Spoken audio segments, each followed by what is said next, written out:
ሰላም ጤና ይስጥልኝ። እንደምን ሰነበታችሁ? እንደምን ከረማችሁ? ይህንን መልእክት ማድረስ የምፈልገው ለቅዱስ ሲኖዶስ ነው። እንግዲህ አሁን ስብሰባም ስላላቸው ማለት ነው። እፎይ ጎረምሳ ነው ብላችሁ በአሕዛብ ሰይፍ ነፍሱ እንድትጠፋ ተፈርዶበት ከጎኑ ሳትቆሙ እግዚአብሔር ደግ ነው፣ የሚያደርገውን አድርጎ መልአኩን ልኮ ወንድማችን እፎይና ጳላዲዮስን አዳነልን። ከዚህ በቀደም ደግሞ እናንተን ቃላት ሰምተው ከእናንተ እኛን ያስቀድመን ልጆቻችን እናንተ አንድ ነገር አይደርስባችሁም እኛ ያለን ቀድመን ሞታለን ብላችሁ እናንተን ተማምነው ጥቁር ለብሰው ስራ የሄዱ ሰዎች ተባረዋል። የሞቱ ሰዎች አሉ፣ አካል ጉዳተኞች ሆነዋል። ስለዚህ ያም አለፈ።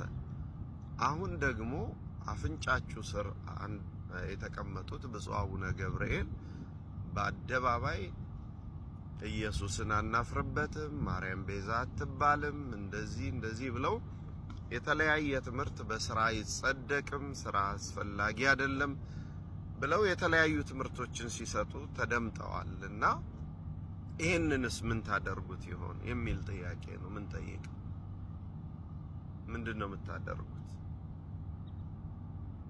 እንደዚሁ እንደሌላው እንደተቃጠሉት ገዳማት እንደታረዱት ካህናት ደም እንደ አባቶቻችን እንደ እህቶቻችን እንደ ወንድሞቻችን መከራ ዝም ብላችሁ የምታልፉት ነው ወይስ መፍትሄ ትሰጡናላችሁ?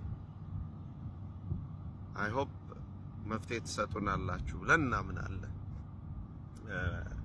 በዚህ አጋጣሚ መልስ የሰጣችሁ ሊቃውንተ ቤተክርስቲያን፣ አባቶች፣ ካህናት፣ ወንድሞች ዲያቆናት፣ ወንድሞች ሁላችሁንም እግዚአብሔር ዘመናችሁን ይባርክ፣ የቤተክርስቲያን አምላክ ከፍ ያደርጋችሁ። ነገር ግን ይህን ችግር በመልስ በትምህርት መልስ ብቻ ካየነው አይ ቲንክ የዋህነት የሚሆን ይመስለኛል። ምክንያቱም የእግዚአብሔር ፈቃድ ሆኖ እኚህን አባት ለተወሰኑ ዓመታት በቅርብ አውቃቸዋለሁና ጥንቅቅ ጥንፍፍ ያሉ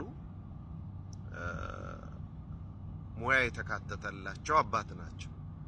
የቤዛ ትርጉምም ጠፍቷቸው አይደለም። እንግዲህ ሁላችንም ደካማ ነንና እነዚህን ያስተላለፏቸው መልእክቶች በሙሉ ያስተላለፉት ከደካማ ጎን ምንጭ ነው።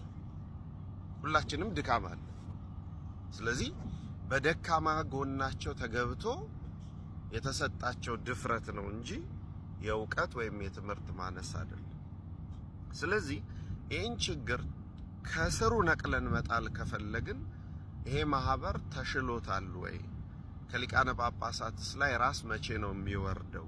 እውነት ስንት በአዲስ አበባ ከተማ ውስጥ የሰራተኞች ጉባኤ ይሄ ብቻ ነው?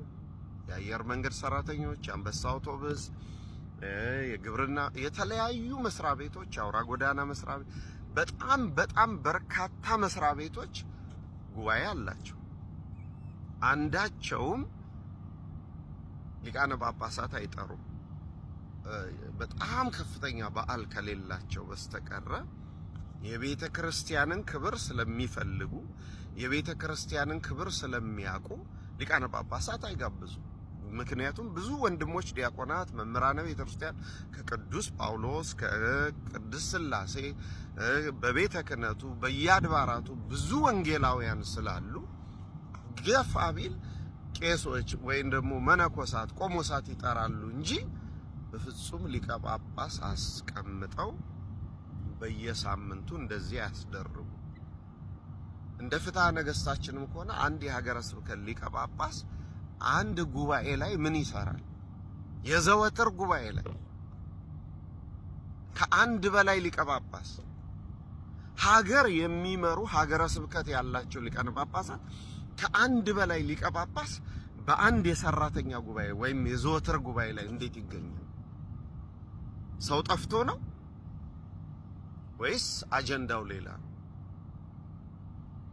መኪና ገዝቶ የእግር ጫማ ስሞ የሊቀ ጳጳስ ቡራኬ ተርቦ ሀገር ሙሉ እየጠበቀ በሕማማት በስቅለት በትንሣኤ ያን ሁሉ ጥለው እንዴት ነው ይሄን ነገር ቅዱስ ሲኖዶስ የሚያየው? የልጁስ ዓላማ ምንድነው? ለሚያደርገው ለእያንዳንዱ ነገር ቪዲዮ ያስቀርጻል። ለፓትርያርኩ መስቀል መስጠት። ቤተ ክርስቲያኒቱ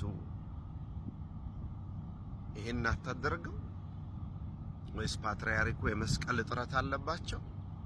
ስለዚህ እያንዳንዳችን ፎከሳችንን ሽፍት ማድረግ ያለብን ማህበሩ ላይ አጀንዳው ዓላማው ምን እንደሆነ። ሊቀ ጳጳስ የሚያስጠራ ምን ምክንያት አለ? አበው ሊቃነ ጳጳሳትም ሰው ጠፍቶ ነው ወይ እናንተ እዛ ቀኑ ሙሉ ቁጭ ብላችሁ ሀገረ ስብከት ዘግታችሁ እንትን የምትሉት? ስለዚህ ቅዱስ ሲኖዶስ ለዚህ መፍትሄ ይሰጠናል ብለን ተስፋ እናደርጋለን። ምክንያቱም ይህ ሰው ይህ ግለሰብ እያደረገ ያለው ነገር ምንድነው? በደካማ ጎን እየገባ እንደዚህ ትምህርት እስኪለውጡ ድረስ ድፍረት መስጠት እጅግ የሚያሳፍር እጅግ የሚያበሳጭ አልፎም ተርፎም ሰውን ፈተና ላይ የሚጥል ነውና የማህበሩ አባል በዚህ ጉዳይ ላይ መፍትሄ እንዲሰጥ እንጠይቃለን። ቤተክርስቲያንም አቅርባ እንድትጠይቅልን እናደርጋለን። አለበለዚያ ማድረግ ያለብንን እናደርጋለን እንጂ የብፁዕ አቡነ ገብርኤል የእውቀት ማነስ ሳይሆን ሁላችንም እናውቃለን። ይሄ በደካማ ጎን ተመትቶ ያ ደካማ ጎን አሸንፎ የተሰጠ መልእክት ነው እንጂ የቤዛ ትርጉም ጠፍቷቸው አይደለም። በቀጣይ ቪዲዮ ብፁዕ አቡነ ገብርኤል ማን ናቸው የሚለውን ማሳየት እንችላለን ማለት ነው። እስከዛው ድረስ ግን ቅዱስ ሲኖዶስ ይህንን ዝም እንደማይል ተስፋ እናደርጋለን። ሰላም እግዚአብሔር ከሁላችን ጋር ይሁን። ቤተ ክርስቲያን አምላክ ሁላችንም ይጠብቀን፣ ይቆየን።